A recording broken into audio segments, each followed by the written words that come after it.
Understanding organizational culture is one of the most important skills for HR professionals, especially those working towards the CIPD Level 5 Associate Diploma in People Management. Culture shapes how people behave, how engaged they feel, and ultimately how successful a company can be. To explore this, we turn to Edgar Schein's influential model of organizational culture, which offers a powerful framework for uncovering the visible, spoken, and hidden layers that influence workplace life. Schein's model is built around 3 levels, each representing a different depth of cultural influence. At the surface, we find what he calls artifacts. These are the visible signs of culture, the things you can easily see when you walk into a business. Think of the layout of the office, the dress code, the company logo, the way meetings are conducted, or even the language used by staff. These artifacts give us clues, but they rarely tell the full story on their own. Beneath the surface are espoused values. These are the declared beliefs and principles that the organization says it stands for. You will often find them written in mission statements, displayed on company websites, or communicated by senior leaders. They might include commitments to customer service, sustainability, or teamwork. However, one of the challenges for HR is that there can be a gap between these stated values and the behaviors you actually see in practice. Spotting that gap is essential for understanding whether culture is authentic or simply a marketing exercise. At the deepest level lie basic assumptions. These are the unconscious, taken for granted beliefs that shape how people think and act without ever questioning why. For example, an organization might assume that employees need close supervision, or conversely, that staff can be trusted to manage their own workload.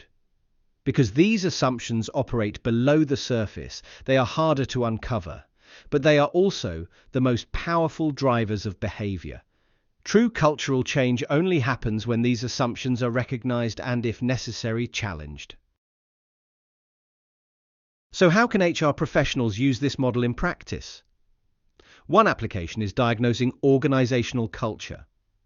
By looking at artifacts, testing the reality of espoused values, and digging into basic assumptions, HR can build a full picture of what the culture actually is, not just what the company says it is.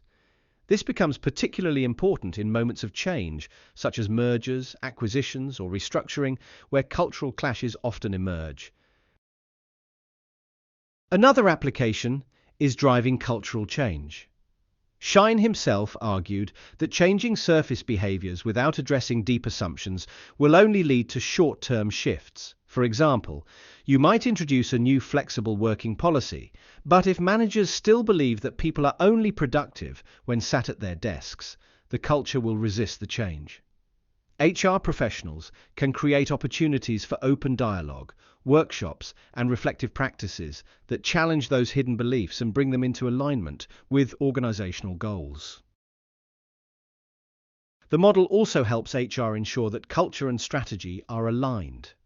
A company might state that it values innovation, but if employees are punished for making mistakes, the culture will undermine that strategy. By bridging the gap between espoused values and real behaviors, HR builds trust, credibility, and alignment between what leaders say and what employees experience. Employee engagement is another area where Schein's model proves valuable.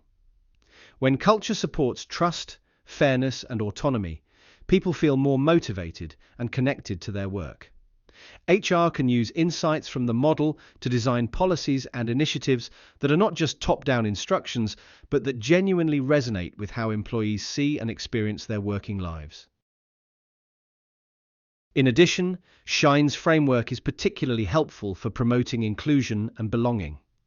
Many organizations talk about diversity, but unconscious biases are often hidden deep within basic assumptions.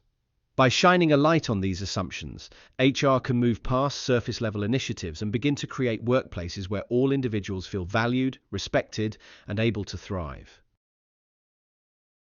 For CIPD Level 5 students, this model is not simply theoretical. It is directly relevant to key modules such as organizational performance and culture in practice, and professional behaviors and valuing people. It provides practical tools for analyzing culture, diagnosing issues, and suggesting strategies for improvement. Mastering this model prepares students not just to pass assessments, but to handle real-world challenges as future HR leaders. In conclusion, Edgar Schein's model of organizational culture gives us a structured way to understand what shapes behavior at work.